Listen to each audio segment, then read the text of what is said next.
Good morning. Morning మ్యాగజైన్కి స్వాగతం. ప్రముఖ దినపత్రికలు వస్తున్న వార్తలు వెనక జరుగుతున్న పరిణామాలు చూద్దాం. ఈనాడు చూస్తే కులగణనకు సై అన్నటువంటి వార్తని హైలైట్ చేసింది.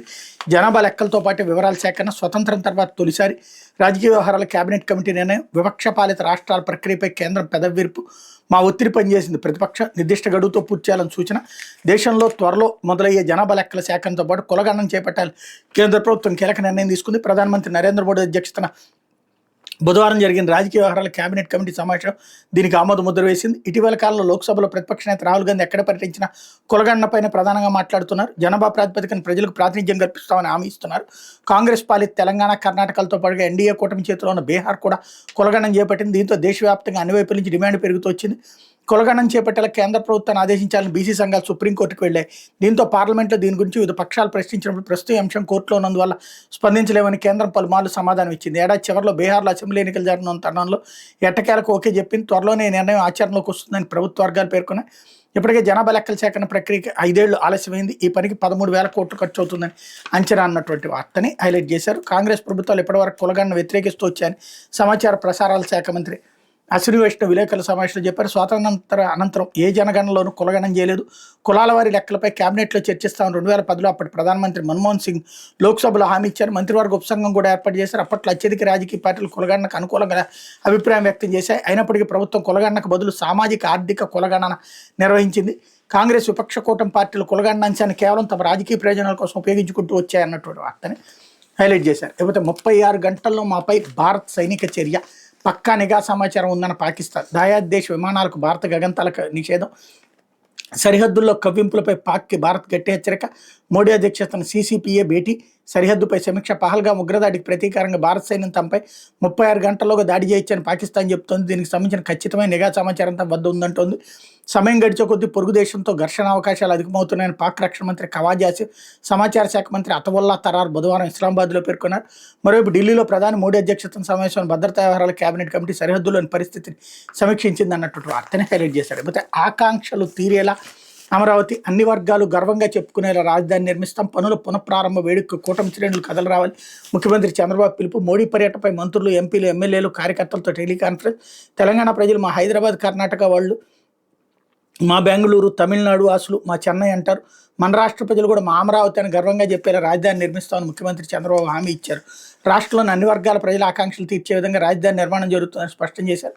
ప్రధానమంత్రి పర్యటన నేపథ్యంలో తెలుగుదేశం పార్టీ మంత్రులు, ఎంపీలు, ఎమ్మెల్యేలు, నేతలు, బూత్ స్థాయి కార్యకర్తలతో ఆయన బుధవారం టెలికాన్ఫరెన్స్ నిర్వహించారన్నట్టు వార్తని హైలైట్ చేశారు. ఇకపోతే అప్పన్న చందనోత్సవ వేళ ఘోరం, సింహాచలం శ్రీ లక్ష్మీ నరసింహస్వామి క్షేత్రంలో పెను విషాదం, చెమ్మ చీకట్లో 3 గంటల పాటు సహాయక చర్యలు, మృతదేహాల వెలికితీత, చందనోత్సవ వేళ సింహాద్రి అప్పన్న సన్నిధిలో ఘోరం చోటు చేసుకుంది. ఏడాదికో రోజు మాత్రమే లభించే స్వామి నిజరూప దర్శనం కోసం మంగళవారం అర్ధరాత్రి దాటప్పటి నుంచే క్యూ లైన్లో నిల్చున్న భక్తులు 7గురిని మృత్యువు కబళించింది. ఈదురుగాలులతో కూడిన భారీ వర్షానికి గోడ కూలిపట్టడంతో వాళ్ళంతా దుర్మరణం పాలయ్యారు. బుధవారం వేకువజామున 3-5 గంటల సమయంలో ఈ దుర్ఘటన జరిగింది. అంతకుముందు ఈదురుగాలు, ఉరుములతో భారీ వర్షం పడగా కొన్ని చోట్ల టెంట్లు, ఇనపరేకులు గాలికి ఎగిరిపడ్డాయి.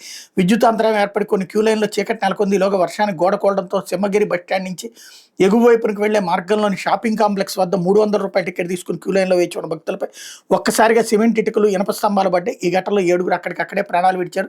వీళ్లలో 4 ఒకే కుటుంబానికి చెందిన వారు. మృతులంతా విశాఖపట్నం, తూర్పుగోదావరి జిల్లాల వారే. బాధితులు, వారి కుటుంబీకుల ఆర్తనాదాలతో అక్కడంతా విషాద వాతావరణం నెలకొంది అన్నట్టు వార్తని హైలైట్ చేశారు. అయితే గోడ నిర్మాణంలో నిలువెత్తుల నిర్లక్ష్యం అంటూ వైదిక సిబ్బంది వద్దన్న అడ్డగోలుగా కట్టేశారు. మూర్ఖంగా వ్యవహరించిన పర్యాటక శాఖ అడావిడిగా చేపట్టిన పనులే కొంప ముంచాయి అన్నటువంటి వార్తని హైలైట్ చేశారు. లేకపోతే ఇంట్లోకి దూసుకెళ్లిన కారు, 5గురి మెడికోల మృతి, నిశ్చితార్థ వేడుకు వెళ్ళొస్తూ అనంతలోకాలకు ఇంట్లోని వ్యక్తి దుర్మరణం. నెల్లూరు జిల్లా పోతిరెడ్డిపాలెం సమీపంలో ఈ ఘటన జరిగిందన్నటువంటి వార్తని హైలైట్ చేశారు. లేకపోతే ప్రధాని సభకు 5 లక్షల మంది అన్నటువంటి వార్తని హైలైట్ చేశారు. అన్ని నియోజకవర్గాల భాగస్వామి ఉండేలా ఏర్పాట్లు, రాజధానికి వచ్చే వారి కోసం 8,000 బస్సులు, వేసవ దృష్ట్యా మజ్జిగ, ఓఆర్ఎస్ పండు పంపిణీ, అమరావతి పనులు పునఃప్రారంభోత్సవానికి ప్రభుత్వం అన్ని జిల్లాల నుంచి ప్రజలను సమీకరిస్తోంది. అమరావతి అందరిదే అన్న భావన కలిగించేందుకు రాష్ట్రంలోని 26 జిల్లాల వాసులకు భాగస్వాములు చేయనుంది. ఇందులో భాగంగా రాజధానికి తరలి వచ్చే వాళ్ళ కోసం రవాణా వ్యవస్థ కల్పిస్తోంది. దీనికి ఆర్టీసీతో పాటు ప్రైవేటు విద్యా సంస్థల నుంచి బస్సులను అధికారులు సమీకరిస్తున్నారు. సుమారు 5 లక్షల మంది సభకు వస్తారని అంచనాతో అందుకు తగ్గట్టుగా ఏర్పాటు చేస్తున్నారు. రాజధాని చుట్టుపక్కల ఉన్న ఎన్టీఆర్, కృష్ణా, గుంటూరు, బాపట్ల, పల్నాడు, పశ్చిమ గోదావరి, ఏలూరు, ప్రకాశం జిల్లాల నుంచి ఎక్కువ మంది రాబోతున్నారు. ఈ 8 జిల్లాలకు మొత్తం 6,600 బస్సులు కేటాయించారు. మిగిలిన బస్సుల్లో 120 నియోజకవర్గాలకు 1400 బస్సులు ఏర్పాటు చేస్తున్నారు. ఆయా గ్రామాలకు మే 1వ తేదీ రాత్రికి బస్సులు చేరుకుంటే ఒక్కో బస్సుకు ఒక ప్రభుత్వ ఉద్యోగి ఇన్ఛార్జిగా ఉంటారు. ప్రజల్ని తీసుకెళ్లి వాళ్ళకి అన్నపానీయాలు అందించి తిరిగి ఇంటికి చేర్చే వరకు ఆ ఉద్యోగి బాధ్యత తీసుకుంటారు. మండలానికి ఒక అధికారి ఇన్ఛార్జిగా ఉండి వీటిని పర్యవేక్షిస్తారు. గ్రామాల నుంచి బస్సులు బయలుదేరేటప్పుడు ఉదయం అల్పాహారం, మధ్యాహ్నం భోజనం కలిపి 2 ప్యాకెట్లు అందిస్తారు. వీటితో పాటు అరటిపండ్లు, మంచినీటి సీసాలు, ఓఆర్ఎస్, మజ్జిగ ప్యాకెట్లు అందుబాటులో ఉంచుతారు. సభ నుంచి ప్రజలు తిరిగి బస్సు వద్దకు వచ్చే సమయానికి రాత్రి భోజనం అక్కడికే చేరుస్తారు. ఆహార సరఫరా బాధ్యతను ఆయా జిల్లాల పౌర సరఫరాల శాఖ అధికారులకు అప్పగించారన్నటువంటి వార్తని హైలైట్ చేశారు. లేకపోతే ఇంట్లోకి దూసుకెళ్లిన కారు 5గురు మెడికల్ మృతి, నిశ్చితార్థ వేడుకలకు వెళ్ళొస్తూ అనంతలోకాలకి ఇంట్లోని వ్యక్తి కూడా దుర్మరణం వంటి నిశ్చితార్థ వేడుకలకు హాజరై ఆనందంగా గడిపిన ఆ వైద్య విద్యార్థులు తిరుగు ప్రయాణంగా కాస్త తీవ్ర విషాదంగా మారింది. వాళ్ళు ప్రయత్నిస్తున్న కారు అదుపు తప్పి రోడ్డుపై పల్టీలు కొడుతూ పక్కనే ఉన్న ఇంట్లోకి దూసుకెళ్లింది. శ్రీపొట్టి శ్రీరాములు నెల్లూరు జిల్లా కోవూరు నియోజకవర్గం పోతిరెడ్డిపాలెం సమీపంలో జరిగిన ఈ రోడ్డు ప్రమాదంలో 6గురు మృతి చెందగా ఒకరికి తీవ్ర గాయాలయ్యాయి. నెల్లూరు నారాయణ వైద్య కళాశాల ఎంబీబీఎస్ ద్వితీయ సంవత్సరం చదువుతున్న విద్యార్థి సోదరి వివాహ నిశ్చితార్థం బుధవారం బుచ్చిరెడ్డిపాలెంలో జరిగింది. ఆ వేడుకకు సుమారు 25 మంది వైద్య విద్యార్థులు హాజరయ్యారు. వీళ్లలో కొందరు 3 కార్లలో వెళ్ళగా మిగిలిన వారు బస్సులు, ఆటోలు చేరుకున్నారు. తిరుగు ప్రయాణంలో ఒక కారు ముందు వెళ్ళగా రెండో కారు పోతిరెడ్డిపాలెం వద్ద పెట్రోల్ బంక్ సమీపంలో అదుపు తప్పి రోడ్డుపై పల్టీలు కొడుతూ పక్కనే ఉన్న ఇంట్లోకి దూసుకెళ్లింది. ఆ ఇల్లు పూర్తిగా ధ్వంసం అవగా అందులో నివసిస్తున్న వెంకటరమణయ్య 56 ఏళ్లు మృతి చెందారు. కారులో 6గురు వైద్య విద్యార్థులు ఉండగా 2 అక్కడికక్కడే దుర్మరణం చెందారు. మరో 4గురిని నెల్లూరులోని ఆసుపత్రికి తరలించగా చికిత్స పొందుతూ 3 ప్రాణాలు విడిచారు.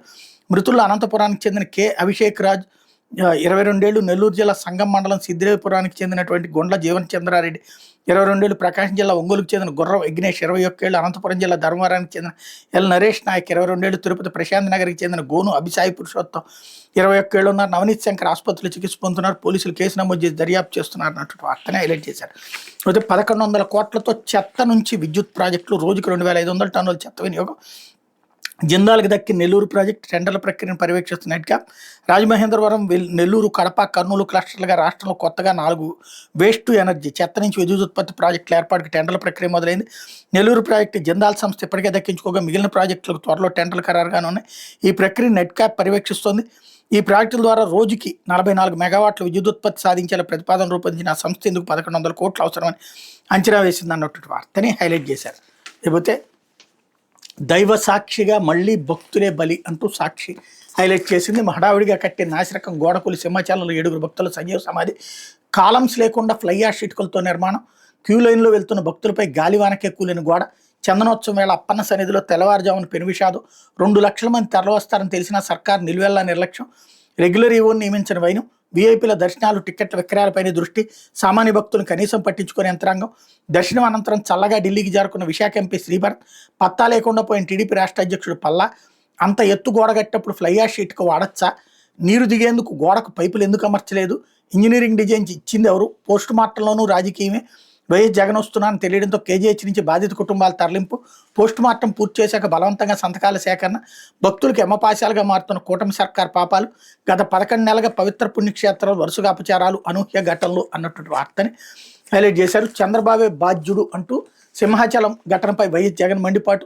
ముందస్తు ఏర్పాట్లపై ఎందుకు జాగ్రత్తలు తీసుకోలేదు, కాంక్రీట్తో కట్టాల్సిన గోడను ఫ్లై యాష్ ఇటుకలతో నిర్మిస్తారా, పిల్లర్ లేకుండా 10 అడుగుల ఎత్తు 70 అడుగులు పొడవున్న 4 గోడల్లో 4 రోజుల్లో గోడ నిర్మాణం, నాణ్యత లేని ఆ గోడ కూలి భక్తుల మృతి, కేవలం మీ నిర్లక్ష్య వైఖరితో అనేక మంది ప్రాణాలు బలిగొన్నారు. మృతుల కుటుంబాలకు ₹1 చొప్పున పరిహారం ఇవ్వాలి, లేదంటే మన ప్రభుత్వం వచ్చాక మిగిలిన బ్యాలెన్స్ ఇస్తాం అన్నటువంటి వార్తని హైలైట్ చేశారు. లేకపోతే కులగణనకు ఓకే అన్నటువంటిది ఇక్కడ హైలైట్ చేశారు. మరోవైపు వేగం మిగిల్చిన వేదన అన్నటువంటి ఇక్కడ కూడా హైలైట్ చేశారు. మరోవైపు వేలానికి గంట ఆస్తులు, ఇండియన్ బ్యాంక్ నుంచి ప్రత్యూష రిసోర్సెస్ అండ్ ఇన్ఫ్రా అనే సంస్థ భారీగా రుణం తీసుకుని తిరిగి చెల్లించిన వ్యవహారంలో రుణానికి హామీగా ఉన్న మాజీ మంత్రి గంటా శ్రీనివాసరావు బంధువుల ఆస్తుల వేలం ప్రక్రియ ప్రారంభమైంది. ఇండియన్ బ్యాంక్ కోటి ట్రస్ట్ అసెట్స్ మేనేజ్మెంట్ బ్రాంచ్ విడుదల చేసిన తాజా ప్రకటన ప్రకారం బకాయిలు వసూలు చేసేందుకు మే 21 మధ్యాహ్నం 12 గంటల నుండి సాయంత్రం 5 గంటల మధ్య 3 స్థిరాస్తుల వేలం ప్రక్రియ జరగనుంది. ఇప్పటికీ 463 కోట్లు, 2016 నాటికి 140 కోట్ల రుణ బకాయిలు, 2025 ఏప్రిల్ 27 నాటికి వడ్డీ పెనాల్టీలు కలిపి 463.01 కోట్లకు పెరిగినట్టు బ్యాంకు తెలిపింది. ఈ రుణాలకు గంటాతో పాటు Paruchuru Rajarao, PV Bhaskarrao, Paruchuru Venkaiah, Prabhakarrao, Kondaiah, Balasubrahmanyam, Narni, Amulya, Pratyusha estates, Pratyusha global trades హామీదారులుగా ఉన్నారు. గంటా కుటుంబం ప్రత్యూష రిసోర్సెస్ అండ్ ఇన్ఫ్రా పేరుతో విశాఖపట్నం లక్ష్మీ టాకీస్ సమీపంలో ఒక కంపెనీ ఏర్పాటు చేసింది. ఈ కంపెనీలో యాక్టివ్ డైరెక్టర్గా గంటా సమీప బంధువు పరుచూరు వెంకటేశ్వర భాస్కర్, ఆయన సోదరులు రాజారావు, వెంకయ్య, ప్రభాకర్ రావులు ఉన్నారు. విస్తరణ పేరుతో కంపెనీ డాబా గార్డెన్ శారదా వీధిలోని ఇండియన్ బ్యాంక్ నుంచి భారీ రుణాలు తీసుకుంది. ఈ రుణ బకాయిలకు సంబంధించి 2016 నుంచి డిమాండ్ నోటీసులు పంపడం, వేలం ప్రకటనలో రిజర్వుదారుల పెంపు మాత్రమే జరుగుతుండగా వేలం మాత్రం జరగడం లేదు. గంట రాజకీయంగా తనకున్న పలుకుబడి ఉపయోగించుకుని వేలాన్ని నిలుపుదల చేయించడం పరిపాటిగా మారిపోయింది అన్నటువంటి వార్తని హైలైట్ చేశారు. ఇకపోతే ఆంధ్రజ్యోతి చందనోత్సవంలో పెను విషాదం అన్నటువంటిది హైలైట్ చేశారు. సింహగూరుపై గోడ కూలి 7 భక్తులు మృతి అన్నటువంటిది. 4 రోజుల కిందటే గోడ నిర్మాణం పూర్తి, బలమైన పునాది లేదు, నాసిరకంగా పనులు. సింహాచలంలో భారీ వర్షం, గాలులు, ఒక్కసారిగా కొప్పుకోని రిటైనింగ్ వాల్, సిమెంట్ ఇటుకలు మట్టి కింద నలిగిన భక్తులు. ఒకే కుటుంబంలో 4 మృతి. వాడిలో 3 ఏళ్ల కిందట పెళ్లైన యోజంట. మృతుల కుటుంబాలకు 25 లక్షల ఎక్స్గ్రేషియా. విచారణ కమిటీ ఏర్పాటు, 72 గంటల నివేదిక సీఎం ఆదేశం. ముర్ము మోడీ దిగ్భ్రాంతి అన్నటువంటి వార్తని హైలైట్ చేశారు. అట్లాగే దేశవ్యాప్తంగా కులగణన ఇక్కడ కూడా హైలైట్ చేశారు. అయితే ఏ క్షణంలోనైనా పాక్పై దాడి సర్వసన్నద్ధమవుతున్న భారత్, అమెరికా, చైనా సహా పలు దేశాలకు పరిస్థితిని వివరించిన విదేశాంగ శాఖ. P5 దేశాలతో జయశంకర్ చర్చలు. తాలిబాన్ కూడా మన వైపే. CCS భేటీలో సైనిక సన్నద్ధతపై ప్రధాని సమీక్ష. కీలక విన్యాసాలు ప్రారంభించిన త్రివిధ దళాలు. జాతీయ భద్రతా సలహా బోర్డు పునర్వ్యవస్థీకరణ. చైర్మన్గా మాజీ చీఫ్ అలోక్ జోషి. తెలుగు అధికారి వెంకటేష్ వర్మకు స్థానం. మాపై నేడో రేపో సైనిక దాడి చేస్తే భారత్కు మూల్యం తప్పదు. పాకిస్తాన్కి బుద్ధి చెప్పేందుకు భారత్ సిద్ధమవుతుందా? ఏ క్షణంలోనైనా పాక్పై విరుచుకుపడేందుకు సన్నద్ధమవుతుందా? దాయాది గట్టి గుణపాఠం నేర్పనుందా? పాల్గాం ఉగ్రదాడికి బదులు తీర్చుకోనుందా? కేంద్ర ప్రభుత్వం తీసుకుంటున్న చర్యలను చూస్తే అవునని అనిపిస్తోంది. పాకిస్తాన్ కూడా తమపై నేడో రేపో దాడి జరగడం తథ్యమని భావిస్తోంది. మొత్తం మీద మోడీ సర్కార్ పాక్పై ఏ క్షణంలోనూ విరుచుకుపడేందుకు సర్వసన్నాహాలు చేస్తుంది. 2018 నుంచి పెద్దగా పని లేకుండా ఉన్న జాతీయ భద్రతా సలహా మండలిని ఇప్పుడు పునర్వ్యవస్థీకరించారన్నటువంటి విషయాన్ని హైలైట్ చేశారు. ఇకపోతే డీజీపీగా హరీష్ కుమార్ గుప్తా పూర్తిస్థాయి నియామకానికి ఓకే, UPSC ప్యానల్ ద్వారా ఎంపిక అన్నటువంటిది హైలైట్ చేశారు. మరోవైపు తలెత్తుకునేలా అమరావతి, రేపే రాజధాని పనులు పునఃప్రారంభం. ప్రధాని మోడీ చేతుల మీద 49,040 కోట్ల పనులకు శ్రీకారం. మరో 57,962 కోట్ల పనులకు పచ్చజెండా. అమరావతి స్వయం ఆధారిత ప్రాజెక్ట్. 3 ఏళ్లలోనే మౌలిక సదుపాయాల కల్పన. రాజధాని ఆదాయంతో మరింత వృద్ధి, సంక్షేమం. ఈ నెలలోనే అన్నదాత తల్లికి వందనం. దేశంలో అత్యధిక పెట్టుబడులు ఏపీకే. వీటిపై తప్పుడు ప్రచారాలను తిప్పికొట్టండి. ఎంపీలు, ఎమ్మెల్యేలతో టెలికాన్ఫరెన్స్లో సీఎం. ప్రతిష్టాత్మక మోడీ సభ, లోపాలుండొద్దు. మంత్రులు, అధికారులతో చంద్రబాబు సమీక్ష అన్నటువంటి వార్తని హైలైట్ చేశారు. లేకపోతే కాంగ్రెస్ కార్యాలయంలోకి చొచ్చుకెళ్లిన యువమోర్చా. ప్రధాని మోడీపై PCC అధ్యక్షురాలు వైఎస్ షర్మిల చేసిన వ్యాఖ్యలు నిరసిస్తూ బీజేపీ యువమోర్చా నాయకులు నగరంలోని కాంగ్రెస్ పార్టీ కార్యాలయంపై దాడికి ప్రయత్నించారు. బుధవారం గవర్నర్పేటలోని ఆంధ్రరత్న భవన్లో కార్యకర్తలతో సమావేశం అనంతరం కార్యాలయం ఆవరణలో షర్మిల మీడియాతో మాట్లాడారు. అదే సమయంలో యువమోర్చా దాడికి యత్నించింది. అక్కడే ఉన్న కాంగ్రెస్ నాయకులు, టాస్క్ ఫోర్స్ సిబ్బంది వాళ్ళని అడ్డుకున్నారు. ఈ దాడిని నిరసిస్తూ షర్మిల పార్టీ కార్యాలయ ప్రాంగణంలోనే బైఠాయించి నిరసన తెలిపారు. ప్రధాని మోడీ పర్యటన పురస్కరించుకుని బుధవారం PCC అధ్యక్షురాలు మీడియాతో మాట్లాడారు. రాజధాని నిర్మాణం కోసం 1,50,000 కోట్లు ఇవ్వాలని డిమాండ్ చేశారు. 2015లో నీళ్లు మట్టితో అమరావతికి వచ్చిన ప్రధాని ఇప్పుడు ఆంధ్రాకు సున్నం కొట్టేందుకు వస్తున్నారని విమర్శించారు. మోడీ దత్తపుత్రుడు జగన్ అమరావతి నిర్వీర్యం చేశారని ఆరోపించారు. సమావేశం అనంతరం సాయంత్రం 4 గంటలకు తిరిగి అన్నవరం వెళ్లే సమయంలో బీజేపీ యువమోర్చా అధ్యక్షుడు మిట్టా వంశీ ఆధ్వర్యంలో పలువురు నాయకులు, కార్యకర్తలు ఆంధ్రరత్న భవన్కి చేరుకున్నారు. భవనంలోకి వెళ్లే ప్రయత్నం చేశారు. షర్మిలకు వ్యతిరేకంగా నినాదాలు చేస్తాం, వెంట తెచ్చుకున్న కోడిగుడ్లు, టమోటాలతో దాడి చేయబోయారు. దీన్ని గమనించిన కాంగ్రెస్ నాయకులు, టాస్క్ ఫోర్స్ సిబ్బంది వాళ్ళని అడ్డుకున్నారు. దీంతో తోపులాట జరిగింది. దాడికి జరిగిన యువమోర్చా నాయకులు, కార్యకర్తలు గవర్నర్పేట పోలీసులకు అప్పగించారు. ఈ దాడిని నిరసిస్తూ షర్మిల పార్టీ నాయకులతో కలిసి కార్యాలయం ప్రాంగణంలో నిరసన తెలిపారు. దాడికి ప్రయత్నించిన వాళ్ళపై కేసులు నమోదు చేసి అరెస్ట్ చేయాలని డిమాండ్ చేశారు.